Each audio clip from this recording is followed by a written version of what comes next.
Hello guys, welcome back to the first edition of NHL Rumor Roundup. Today we're going to be talking about the latest on Matt Duchene, Artemi Panarin, Sergei Bobrovsky, Joe Pavelski, and even more. And we're just days away from NHL free agency, and when it comes to big names, the rumors are getting even more juicy. So what do the rumors even say, and what should we expect heading into free agency? Watch till the end to find out.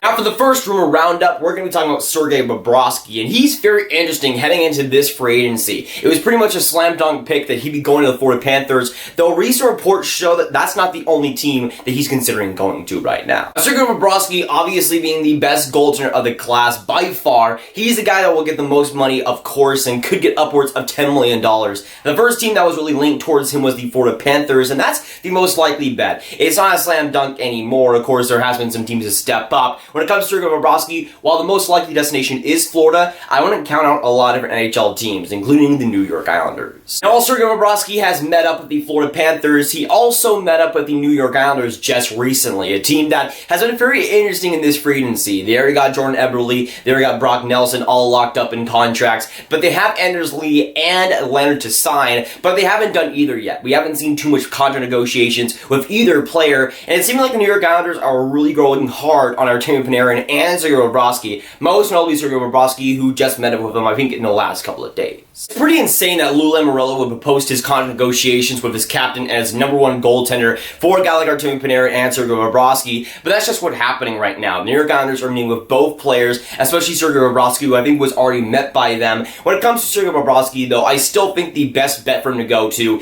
is the Florida Panthers. I still think that's the most likely team to sign him, but the New York Islanders are definitely there. I think those are the top two teams for Sergei Bobrovsky. When it comes to Bobrovsky, again, I think he will sign with the Florida Panthers, but the New York Islanders are certainly making it interesting. The next rumor roundup we have is an Artemi Panarin, and he's very interesting because he's kind of gone down the same route as Sergei Bobrovsky, but just a little bit different. Obviously, the first team that he met with was the Florida Panthers, but then he met with the New York Rangers, and I think he still has yet to go with the New York Islanders. When it comes to the top two, though, I think it's hands down between the New York Rangers and the Florida Panthers. So kind of like Sergei Bobrovsky, I still think the Florida Panthers is his preferred destination, but the New York Rangers could definitely be an interesting fit. I could see them definitely giving him more money than that, possibly giving him $12 million that the Florida Panthers might not be able to afford at that point. And when it comes to the New York Rangers, again, they got a ton of cap space, they got a ton of options, and of course, they've been building a great Russian core as of recently, and a guy like Artemi Panarin would do wonders to that team, especially when it comes to Artemi Panarin. Again, I think his preferred destination is Florida, but the New York Rangers, him ultimately signing there, it wouldn't surprise me whatsoever. In my opinion, I think the bread man is the best free agent in this class right now. With Erik Karlsson going and re-signing with the San Jose Sharks, it leaves Artemi Panarin with even more money on the table. When it comes to New York or Florida, I think they'll give it to him. If it's not the Florida Panthers, I think it'll be the New York Rangers and vice versa. Now for the next rumor roundup, we have Matt Duchene, and he is a very good free agent, a very interesting free agent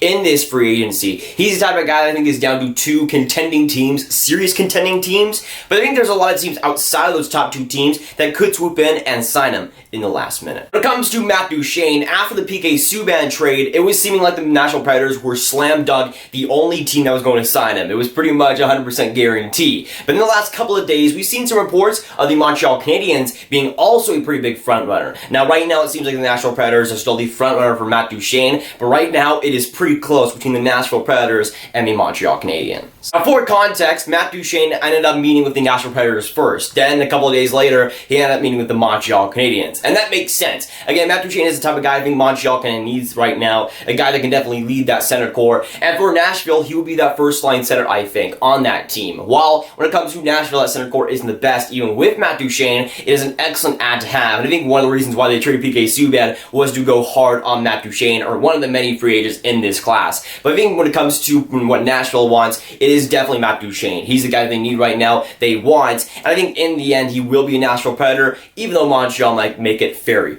close. I think the Montreal Canadiens will give up a boatload to try and get Matt Duchene, but I think the Nashville Predators will just have the will and the way to get Matt Duchene. When it comes to affording him, when it comes to getting him, I think they'll do everything in their power to try and get Matt Duchene's services, and why not? He should be a fantastic fit there, and a lot better than the other Ottawa Senator, Kyle Turris. Now for the next rumor roundup, we have Tyler Myers, and he is, again, one of the more interesting guys in this free agency. He's a guy that shouldn't get, I think, $3 million. I think $3 million is is his max, but he is getting long-term offers and big money, and there's a lot of teams that are interested in him right now. When it comes to Tyler Myers, I like to call him the 6'8" pylon. He is okay offensively, but defensively, he's just a massive black hole. When it comes to Tyler Myers, again, I think his max worth is $3 million, and even then, that is giving him a lot of credit, and giving him $8 million, giving him 7 years is what's been reported right now, and the main frontrunner that's been reported recently has been the Vancouver Canucks. They were the first team to meet with Tyler Myers and negotiate a potential contract on July 1st, but that kind of went down the wayside a little bit. He was linked to Vancouver until, again, a couple of moves were made. They got the JT Miller thing. They got that done. They wanted to get a guy, of course, like Tyson Barrie at the draft. That wasn't able to happen. They're trying now to trade a guy like Ben Hutton, so we'll see if that happens. But when it comes to Tyler Myers, to him in Vancouver, right now, I wouldn't say they're the front runner, even if they might be in the mix. Again, there were reports out there that there were offers of $8 million, 7 years potentially, and that is absolutely gross, in my opinion.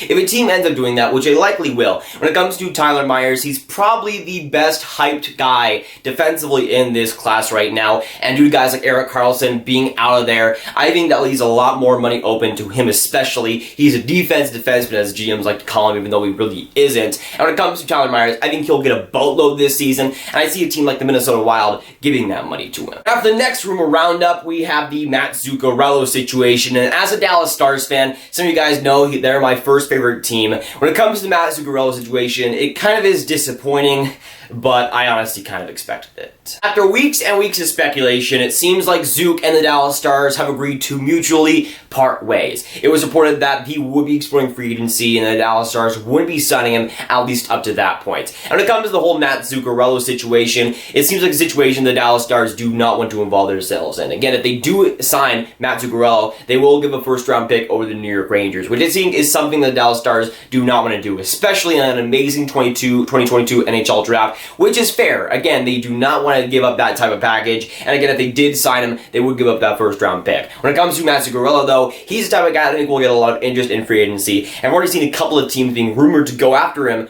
on July 1st. The main team that's kind of been floating out there when it comes to Matt Zuccarello has been the Colorado Avalanche, and that makes quite a bit of sense. Colorado has so much cap space, and they can afford to give a guy like that big money. Now, when it comes to Matt Zuccarello, it's been reported that he wants 5 years in his contract. We don't know exactly what the AAV might be, but he wants 5 years, which for the Dallas Stars, as a Stars fan, I'm very glad they did not cave into that type of contract. I do not want him at 5 years. At 4 years, that's pretty good, but 5 years is certainly not what you want to give. But there is some teams out there in free agency that need that scoring forward and are willing to give up that 5 years. Again, Colorado is out there, but I also wouldn't be too surprised if a team like the New Jersey Devils end up doing the same. Now, for the next rumor roundup, we have Jake Gardiner, and he is a very interesting free agent in this class. He is the best defenseman in this class, I think, and it's by far. And Jake Gardiner has been a guy that's really been heavily on his contract. He looks to be a guy that is heavily asking for good years, good money on the contract, and he might as well. He's a fantastic defenseman, and there are quite a few teams right now that are willing to give that type of offer up. Now, Bob McKenzie, in my opinion, the most credible source in the entire NHL,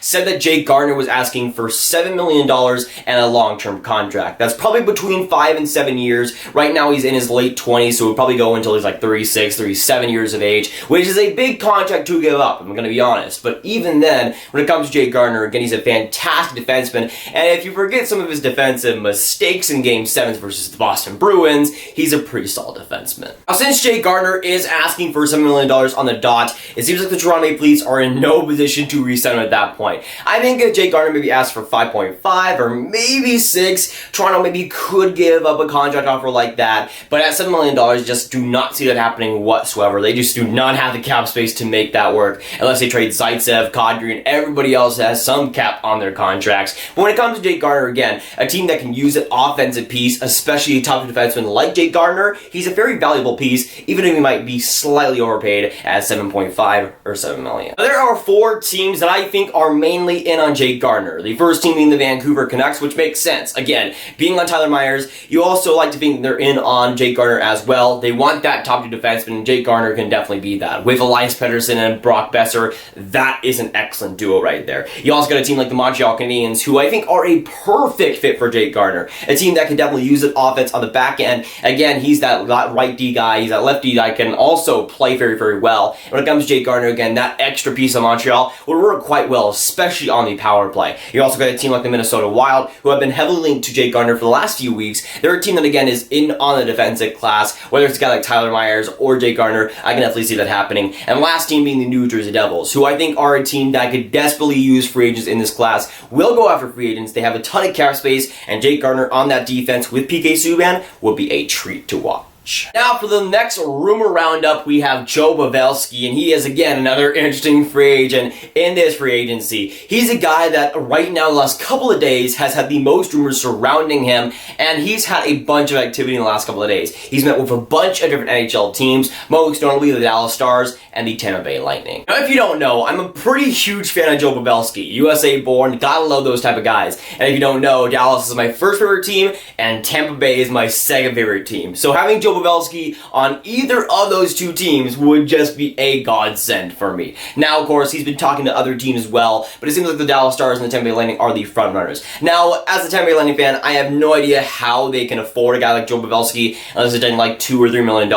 If that's the case, then yeah, I guess they could maybe work it out, but Dallas also has the cap space to get a deal like that done. They got a couple of RFAs that they do need to sign, guys like Jason Dickinson and Ryan Hartman, but when it comes to Joe Pavelski, if he's asking at least, maybe at most $5 million, the Dallas Stars can definitely get a deal like that done, and I would love to see Joe Pavelski on that top end, on that power play, getting feeds from John Klingberg. That would be beautiful to see. Now, it's worth noting that he did meet up with the Dallas Stars first, and apparently due to Pierre LeBrun, he did say that he got a tour of Dallas for his family and whatnot, and that is very promising. Again, we don't know what was really going on with the Tampa Bay meetup. We also know there are other teams involved, but from what we've seen so far, Joe Pavelski looks to be the front runner on the Dallas Stars. The Dallas Stars are going to be the front runner on him, and it makes sense. Again, a guy like that on that top six would be excellent. Even though he is past his prime, he's at 35. He had an amazing season with the San Jose Sharks, a pretty much resurgence for him too, especially on the power play. And for the Dallas Stars, while he is older, if you can get him for a couple of years, that's the type of guy you do want to add. And as a Dallas Stars fan, I would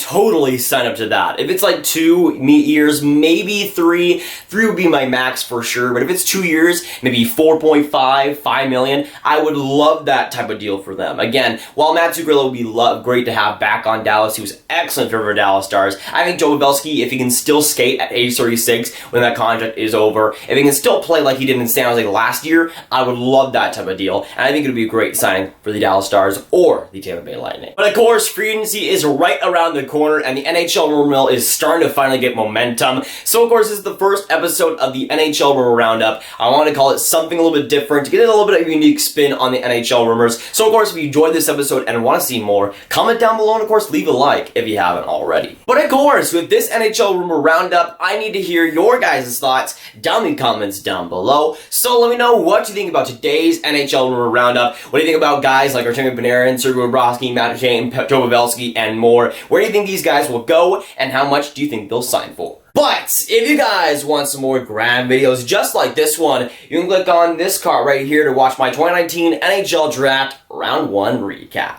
But that'll be it for today, guys. If you guys did enjoy, make sure you hit that like button, hit that subscribe button, and hit that notification bell if you haven't already. Again, comment down below your thoughts on today's NHL Rumor Roundup and what you thought of the rumors discussed. And I'll see you guys next video or stream. Goodbye.